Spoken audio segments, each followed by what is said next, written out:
Welcome. Happy Wednesday. Happy hump day. Happy middle of the week. And the middle of whatever is going on in your life. Our intention in being here is that if you need a little lift, if you need a little faith, if you need a better understanding of your relationship with Spirit, well, that's why we're here. You've come to the right place. I like to think that we're a kind of spiritual clinic. We'll help you feel better if you're feeling bad, and we'll help you feel even better if you're already feeling fine. And we can function as spiritual urgent care if that happens to be where you are at any given time. To get us all playing off the same page, I invite you to just listen to these words. They describe what we believe.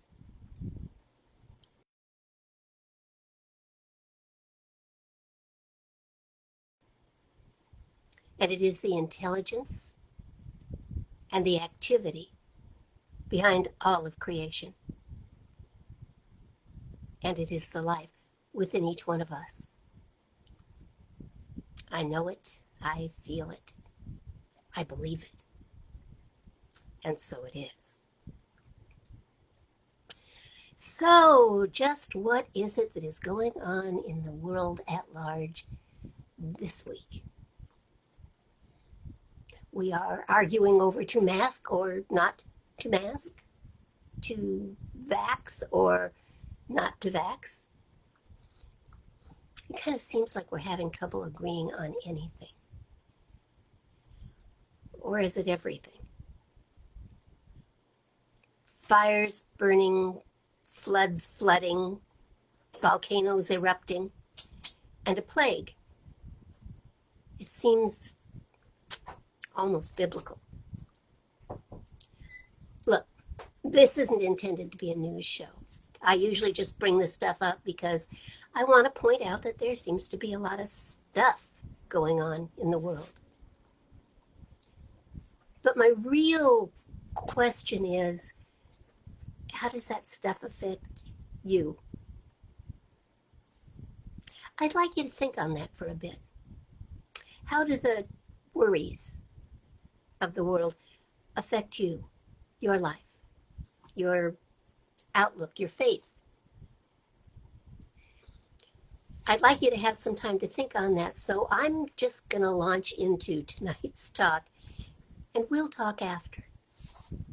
And maybe the stuff in the talk will even change your answers or your thinking a bit. Let's see. In the interest of transparency, I have to tell you that tonight's talk is actually pretty much a compendium of a few different sets of notes that I have gathered over a series of years and just ran across the other day. The first part isn't cutting edge news, but it is good news in an oddball kind of way. And I think the world could use a little good news right now. So I've decided that the points that all of the articles make are good, and the perspective is so right on that I can no longer keep them from you. So, with appreciation to the original writers, who shall remain nameless unless I name them, they would be nameless because I failed to write them down, and I believe that it really is time to share their wisdom. I mean, I'm sure they have names. I just failed to record them, and even went on an internet search today to try and find them if I could, but that didn't work so well. So, well, let's just get on with it, shall we? The first article was entitled, "When You Give a Tree an Email Address," and it was written in 1915 by Adrienne LaFrance. Isn't that a lovely name? That one I did have a name for, and so I could share it with you. Adrienne LaFrance, who wrote for The Atlantic magazine. Okay? There. Transparency. The city of Melbourne assigned trees email addresses. Really, this is a true story. So citizens could report tree problems directly to the appropriate authorities by way of the tree. But the idea took a kind of unexpected and charming turn. I'm sure some people did use the addresses to report the problems to the appropriate authorities and to provide valuable information. But thousands more actually wrote love letters to their favorite trees and posted them. What follows is an excerpt of a letter someone wrote to a Greenleaf elm, one of thousands of messages in an ongoing correspondence between the people of Melbourne, Australia, and the city's trees.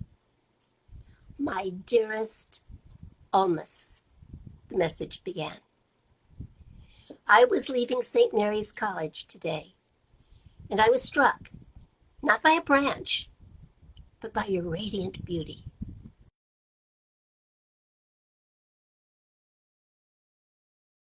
Attractive tree. Officials assigned the trees ID numbers and email addresses in 2013 as part of a program designed to make it easier for citizens to report problems like dangerous branches or roots growing up over the sidewalk. The unintended but positive consequence, as the chair of Melbourne's Environment Portfolio, Councillor Aaron Wood, put it, was that people did more than just report issues. They also wrote directly to the trees, which have received thousands of messages. Everything from banal greetings and questions about current events to love letters and existential dilemmas.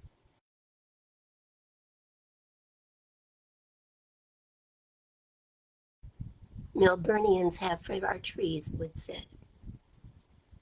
City officials shared several of the tree emails with the author of the article, but redacted the names of senders to protect their privacy. Just as I seem to have redacted the name of the authors in some of the following material.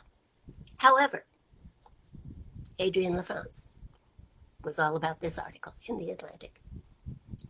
To Golden Elm, tree ID 1037148. I'm so sorry you're going to die soon. It makes me sad when trucks damage your low-hanging branches. Are you as tired of all this construction work as we are? I wish we had a tree out front so I could send a letter like that to him. We're pretty tired of the construction work. To Algerian Oak, tree ID 1032705. Dear Algerian Oak, thank you for giving us oxygen. Thank you for being so pretty. I don't know where I'd be without you to extract my carbon dioxide. I would probably be in heaven. Well, there's an assumption. Stay strong, stand tall amongst the crowd of trees. You are the gift that keeps on giving. Hopefully, one day, our environment will be our priority. Some of the messages even came from outside of Melbourne, including this message written from the perspective of a tree in the United States. To Oak, tree ID 1070546. How y'all? Just saying how do. My name is Quercus alba. Y'all can call me Al.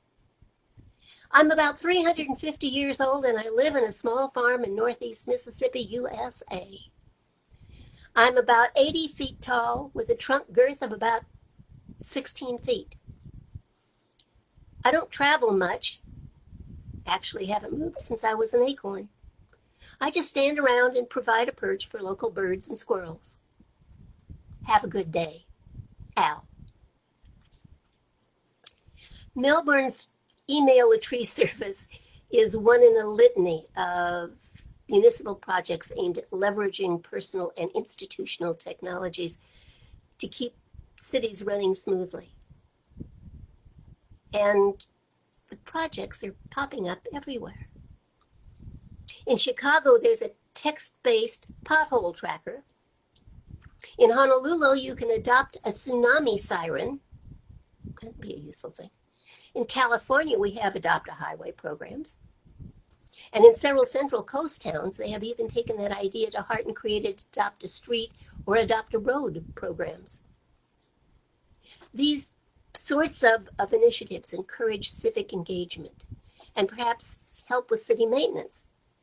But they also enable people's relationship with their city to play out at the micro level, up close and personal. Why have a favorite park when you can have a favorite park bench? Or a favorite bench along your favorite redwood path? I always wanted one of those. It's a dynamic that is playing out more broadly, too, in concert with a profound shift toward the ubiquity of interactive cloud-connected technologies.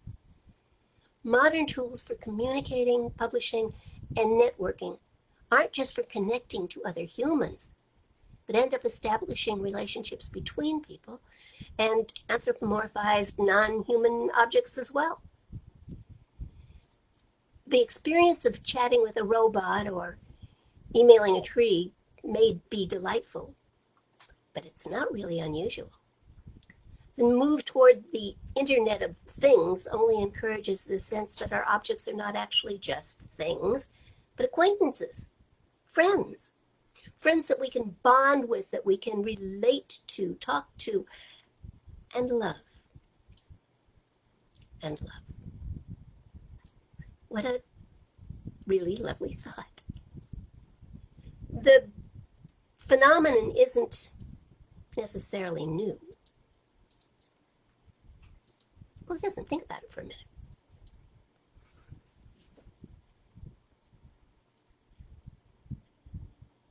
I've lost my place. Hold on. There it is. The urge to talk to or talk back to devices and appliances dates at least to the broadcast era. As television ownership became common in the 20th century, newspaper columnists marveled at the new national pastime of shouting back at one's television. I, in fact, frequently commune with the television, especially when the news is on, especially when politics are the topic. I do. I admit to it. Transparency and all, you know. And who hasn't stood next to their microwave and said, "Hurry up"? The surprising thing in the case of email-equipped trees, however, is that some of the people who have sent messages have received replies. Like this correspondence between a student and a greenleaf elm. 2 greenleaf elm, tree ID 1022165. Dear greenleaf elm, I hope you like living at St. Mary's. Most of the time, I like it too. I have exams coming up and I should be busy studying. You do not have exams because you are a tree. I don't think that there is much more to talk about as we don't have a lot in common, you being a tree and such. But I'm glad we're in this together. Cheers. F. A reply. Hello, F. I do like living here. I hope you do well in your exams. Research has shown that nature can influence the way people learn in a positive way, so I hope I inspire your learning. Best wishes, Greenleaf Elm. Tree ID 1022165. There was also this exchange between a person curious about biology and a willow leaf peppermint. to willow leaf peppermint, tree ID 1357982. Hello, Mr. Willow Leaf Peppermint, or should I say Mrs. Willow Leaf Peppermint? Do trees have genders? I hope you've had some nice sun today. Regards, L. The reply. Hello, L. I am not a Mr. or a Mrs., as I have what's called perfect flowers that include both genders in my flower structure. The term for this is monoecious. I could be pronouncing that wrong. Some species of trees have only male or female flowers on individual plants and therefore do have genders. The term for this is dioecious. Some other trees have male flowers and female flowers on the same tree. It's all very confusing and quite amazing how diverse and complex trees can be. Kind regards, Mr. and Mrs. Willow Leaf Peppermint, same tree. One letter writer ended up talking about politics with a red cedar. Western red cedar tree ID 1058295. Hi, tree! Are you worried about being affected by the Greek debt crisis? Should Greece be allowed to stay in the European Union? Regards, Troy. Hello, Troy. I seem to remember the Greeks razed you to the ground one time. Remember Helen? Are you still angry at them? Greece is not out of the woods yet, but maybe out of the EU. Some say that they should be allowed to devalue their currency in order to recover their economy, but the EU will not allow them to do that. I don't know. But then, I'm only a tree. Regards, Western red cedar. The author of the article wrote, "The trees I have loved do not have email addresses. But if they did, I might take the time to remark on the lovely crook of one question mark shaped branch and the softness of summer maple leaves dappling 4 o'clock sunlight onto my desk." Dear 1037148, wrote one admirer to a golden elm, "You deserve to be known by more than a number. I love you, always and forever."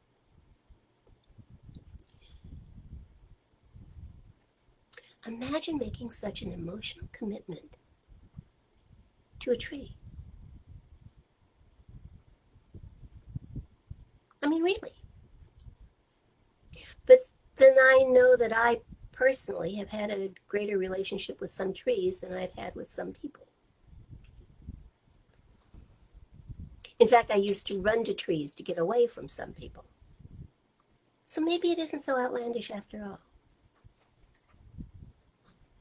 But loving a tree always and forever?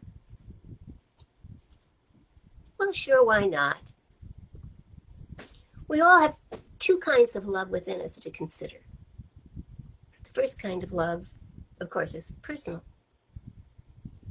In English literature and language, love most often refers to a variety of different feelings and states and attitudes, ranging from pleasure, I loved that meal, to interpersonal attraction. I love my wife, my husband, my children. Love may refer specifically to the passionate desire and intimacy of romantic love, or to the sexual love of eros, or the emotional closeness of familial love, or the platonic love that defines deep friendship, or even to the profound oneness or devotion of religious love, or to a concept of love that encompasses all of these. This diversity of meaning makes love unusually difficult to consistently define compared to other emotional states. We all know what it is, we all want it in our life, but to try and give it definition is to suddenly realize the limitation of language. We all know what it is. But we think of personal love as romantic love with a chosen partner.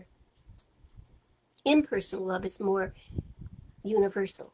It is not what we normally think of as love, and yet it clearly is. It is the virtue in our soul that causes us to treat others with kindness and compassion, patience, and forgiveness. Impersonal love is rooted in virtue and emanates from deep within the soul of the giver. Impersonal love is a function of the God within us and the truth of who we are as divine creations. It is our love as God that motivates us to exhibit impersonal love toward others, even those we've never met, and toward everything, clearly including trees. Since we represent God in the world as divine emissaries, we conduct our lives according to the principle of love. The principle summons honor and respect and tolerance in our dealings with our fellow men and women, even or especially perhaps when they require extra patience and compassion, those others for whom extra grace is definitely required. Doing weddings, I often get the opportunity to witness the display our society makes when people are married. According to some likely outdated statistics, $72 billion are spent annually on weddings in the United States. We love to spend money to celebrate the concept of love. Money on flowers, cards, candy, diamonds, perfume, you name it, we spend it. Not that there's anything wrong with any of those, but we don't necessarily have the tallies for impersonal love. Spiritually, we are encouraged to practice both kinds of love, both personal and impersonal, to open our minds and our hearts and fearlessly expend what we have been storing up. There is certainly enough love of both types to go around and around and around. In spite of what people believe is happening in the economy or in the world, there never seems to be a shortage of love or ways to express it. I suppose that the point here is to remember to give love freely and wherever you feel it. And when love is offered to you, to accept it graciously. So here's my advice for what it's worth. If you want to become successful at personal love, practice impersonal love. Become God's #1 love ambassador and know that everything you put out into the universe comes back to you, pressed down and multiplied 100-fold. That's a pretty good return on your investment. And who can't use more love? Of course, if you've had it with romantic love, at least for now, because that tends not to last, but you don't want to close off that emotion in you, practice loving everyone. Everyone one at a time or all at once. Or you can always write a note to your local tree and tell it what a difference it has made in your life. Who knows? You might even get a reply. And wouldn't that be lovely? Be a place where love is and watch what happens.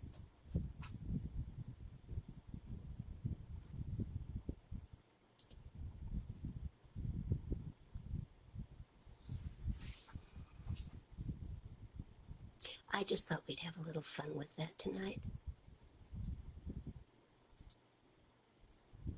Everything seems so heavy lately, and it's nice to talk about love. Now, what have you been up to while I was jabbering away? Jennifer yells at her TV. Me too. I rarely yell at my computer. I yell at programs on my computer, but I rarely yell at my computer because I'm afraid it'll leave me. You don't yell. All right, I mumble. You express displeasure. I express displeasure. That's nicely put. Thank you. Yes. Yes, and I have been known to do that, to express my displeasure. But usually at a program rather than the computer itself, unless the computer's really acting up, which is one reason why I have a new computer right now. And I even got to yell at it at first, well, to commune with it at first. Because, well, it acted up, didn't it?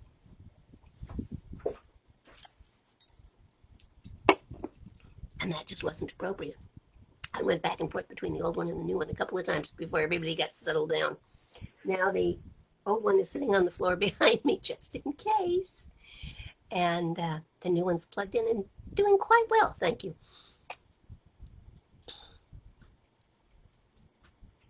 Hi, Heidi, glad you're here.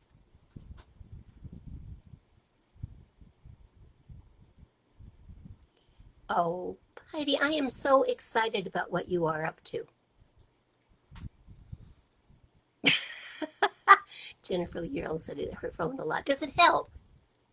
Does it help? I'm just curious. Because I might start doing it if I thought it would help. I tend not to. A scent professional. Now there's a job. What do you do for a living? I'm a scent professional. I like that.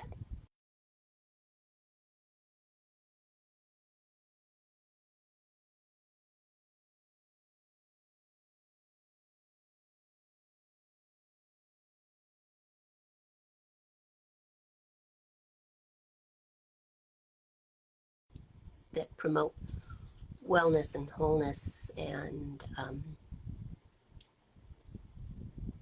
all that. You're the one doing it. I'm not. I'm not going to speak for you. I will only confuse matters. If I'm right, good. If I'm wrong, correct me, please.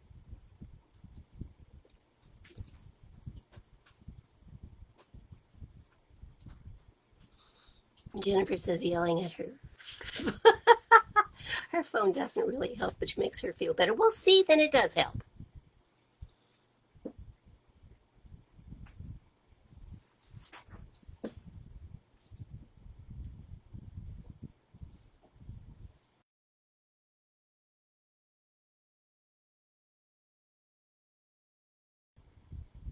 Creating all the scents for ET. My mind just did a what? What sense? But of course,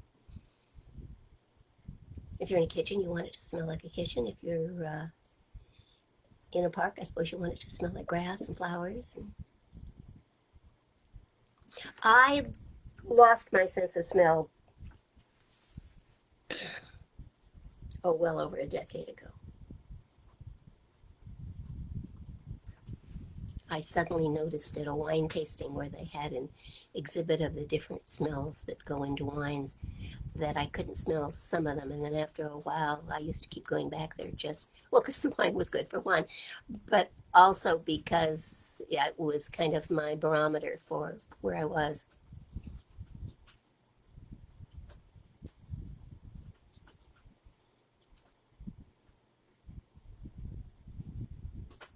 It's interesting though, because my taste buds still work. So I can taste things, but I can't smell them. It is not true that if you can't smell them, you can't taste them. It is not true. I don't taste it like you do. probably. But it hits the taste buds that that scent, that taste would provide, and my sense memory says, cherry. I can pretty much tell you, with a good wine especially, um, the same things somebody who could smell could tell you. I'll say it's plummy, it's got raspberry. Oh, there's a little bit of mint in there. Sense memory. Great stuff, sense memory. Oh, the evergreen trees. I love that. And they definitely have a scent.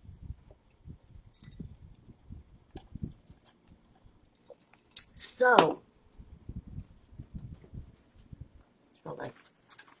My glass is dripping over here. I want to save my desk. There we go. So, there's a lot of stuff going on in the world right now. And I know what the news tells me is going on with all of that. But I'd like you to tell me how that's affecting you. There seems to be such a divide, isn't there? The us's and the them's, except we're not. We're all in this together.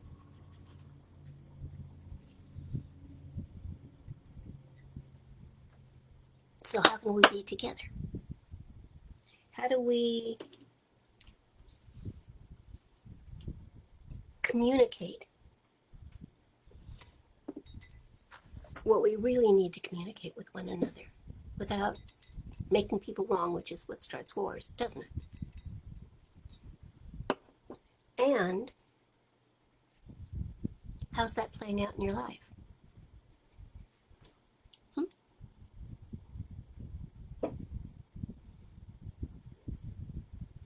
Thank you, Heidi. I'm glad I sound great. It's always a thrill when things work, isn't it? But talk to me. How is what is going on in your life, in your world, affecting your life?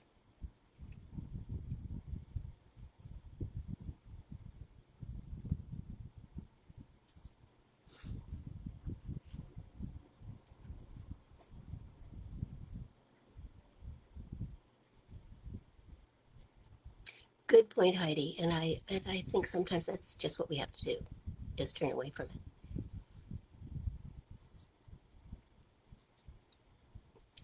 I can do negative talk for just so long and then I just get creepy. So I get it. And for your own good, the best thing to do is to turn away from it until such time as you can find a different way to communicate with those people, that person. How about you, Jennifer? How does the stuff of the world affect you? I know one way in which it does, of course, and that's your beautiful little Hazel Rose, who is about to celebrate her 3rd birthday and has never played with another child. That just breaks my heart.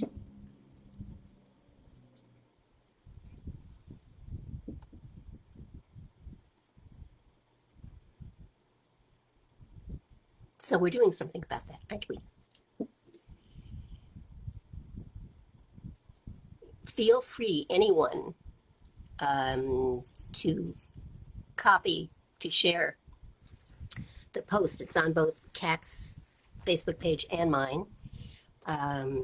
If you know somebody who is connected to children, whether they have a few little ones of their own or whether they are maybe a teacher who might get a class doing something, or just think, open your mind and think about people you know that might react to that.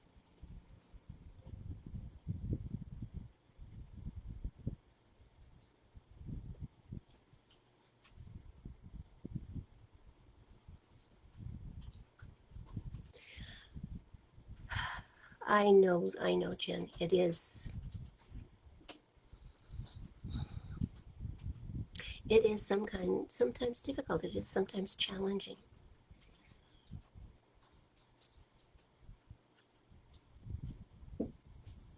But if we care, we bring care into the situation.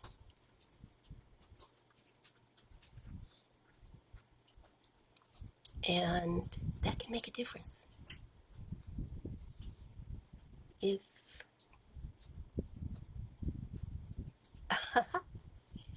Are you getting cards for Hazel every day? Oh yes, they're coming in.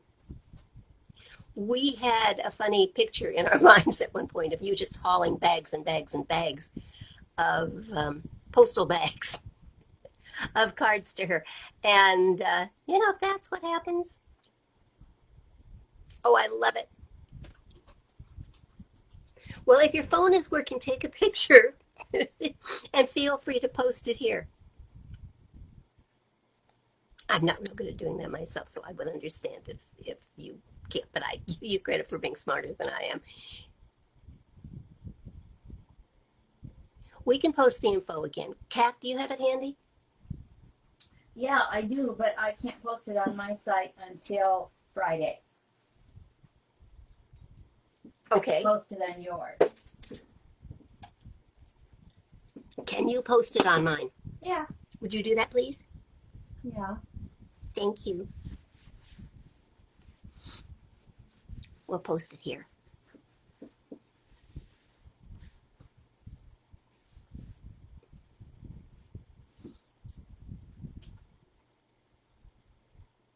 Because we got it. I would get off and do it, but then that would screw this up, so I don't want to do that. Oh, and Jennifer says she'll share it again. Okay. That's the best. That's the best? Okay, Jen, please. Thank you. It's getting close now, huh? 30th, yes. And our little girl will be inundated. I hope lots of people send pictures.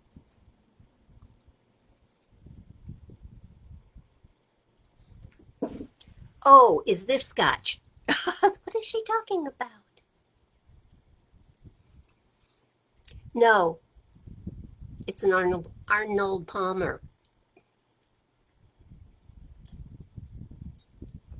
It's hot up here tonight. Ah, is that the Santa guy?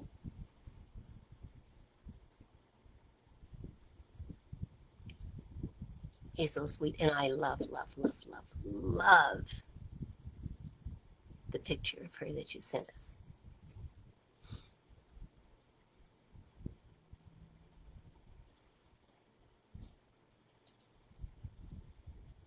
All right, I'm losing track of who's saying what about who, where, when. Heidi?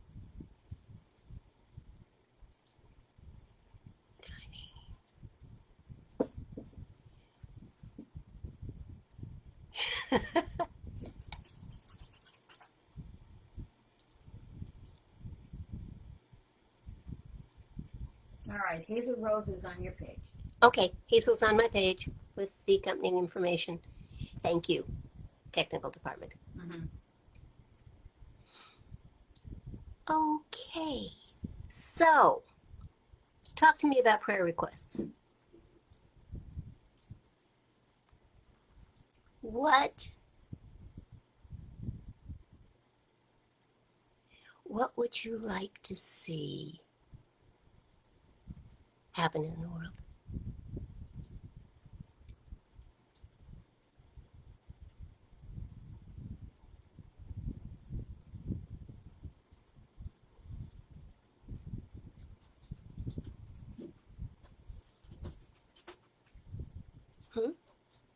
What would you like to see happen?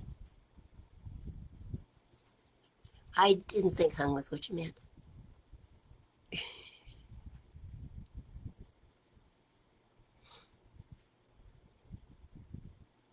Okay, Heidi, will do. Back on track. Business back on track. Things moving.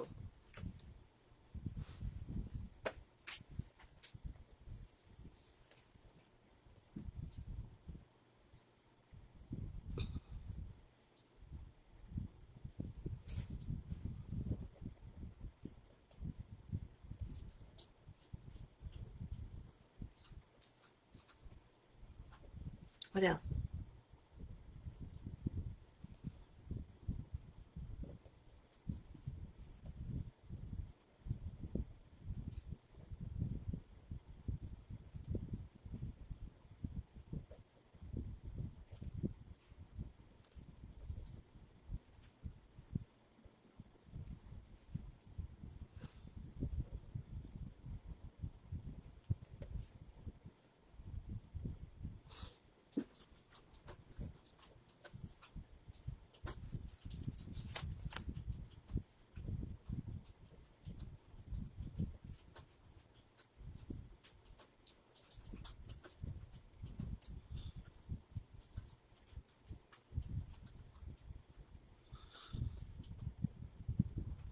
Good, Jen.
Hey, Heidi,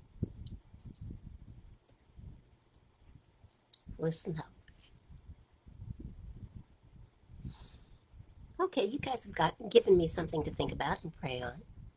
So why don't we do that? If you think of anything else, just plop it on in there. Okay? So I'd like you to close your eyes if that's appropriate. Or just soft focus, whatever works best for you.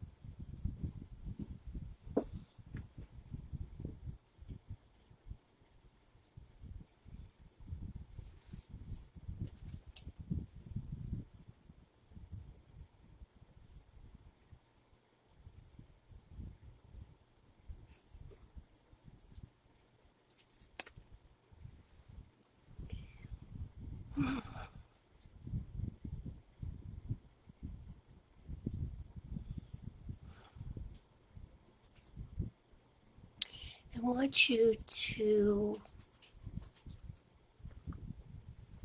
consider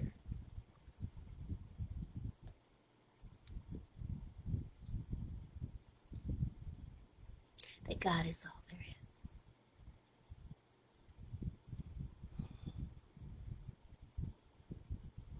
If your eyes are closed, open them for a moment.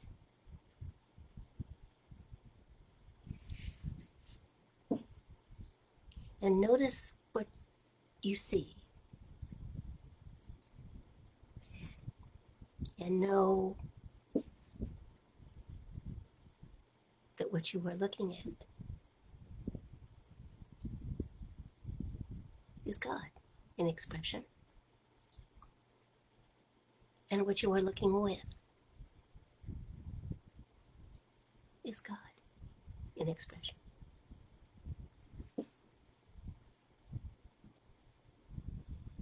Now settle back in and let your attention turn inward.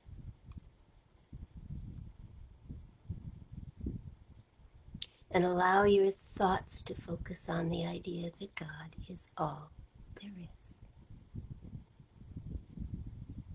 In and through everyone. Everyone. Yes, even them. And in and through everything.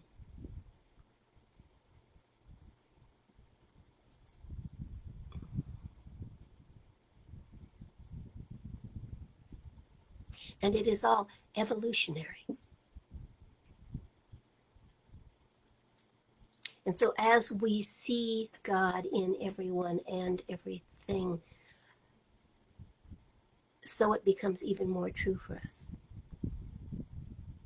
And that person or that thing becomes more godlike to us, more deserving of our love, our respect, our honoring, our recognition of them and it. The natural tendency of life is toward good.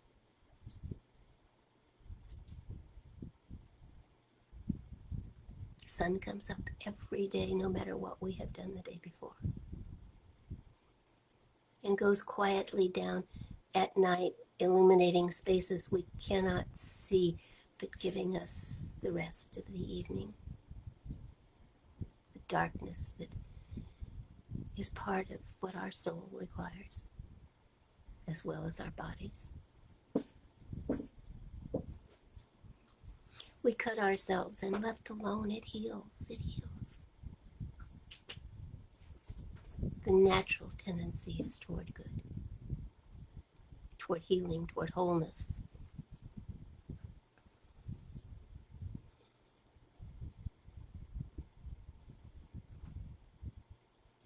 Humankind has made some decisions and created some activity that has seemingly harmed the planet.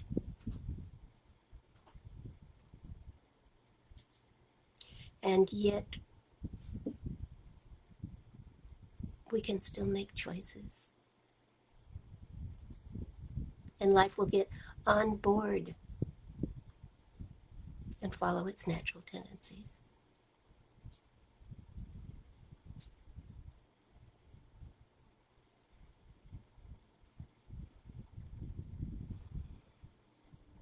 And just as on the first day God spoke, "Let there be light," so light became. And within each of us, that same power of our words to speak goodness into being.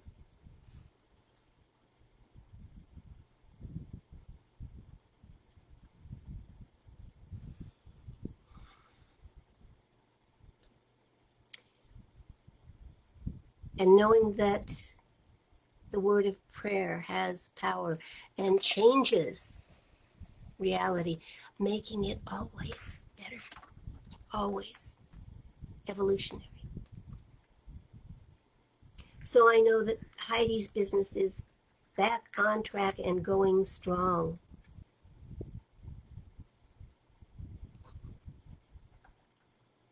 And Heidi finds such joy in her work that she doesn't have time to get in God's way.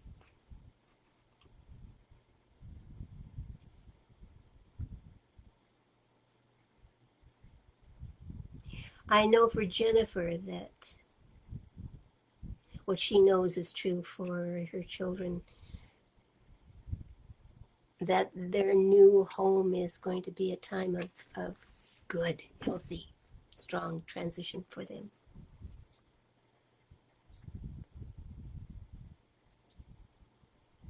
And she knows that overall in the world, people are learning to be better, both to themselves and to others.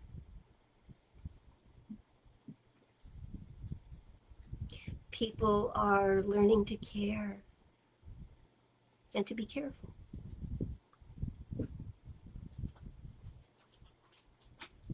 So that a new form of life and caring and healing can occur. And for Jennifer personally, there is extra energy and motivation and inspiration to clean her home,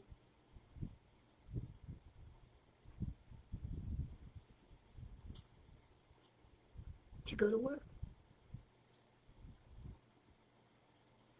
And I know that she is in her perfect work for now, doing perfect work for now, and being guided to something even greater.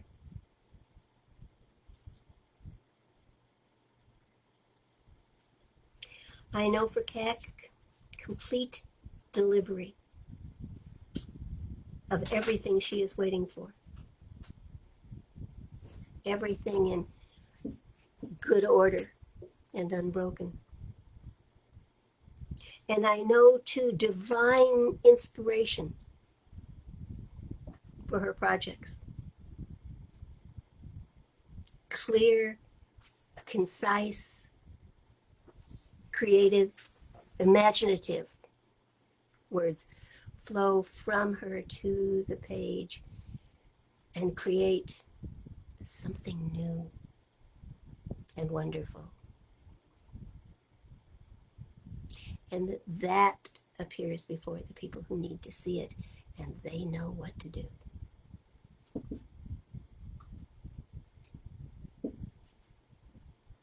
And I know for this ministry that it is growing, that it is reaching people who want and need what we have to offer, that it is expanding and embracing and encompassing and blessed.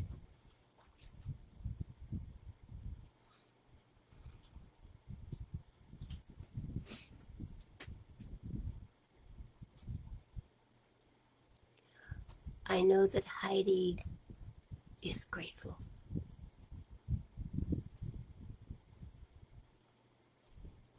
For her life, for her work, for her incredible mind.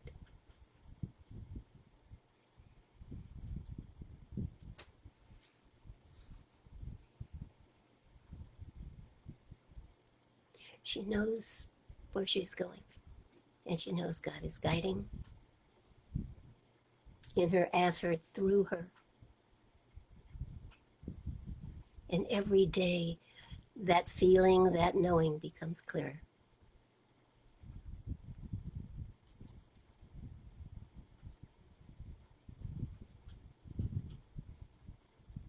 Miracles are happening. Good is happening. God is at work in and through all of those within the sound of my voice. And all is well. Very, very well. And I am grateful. We are each grateful for the ways in which God shows up in our lives and creates the seemingly miraculous, which is really only the awareness of the appearance of things that we did not think we would see, yet in which we believe.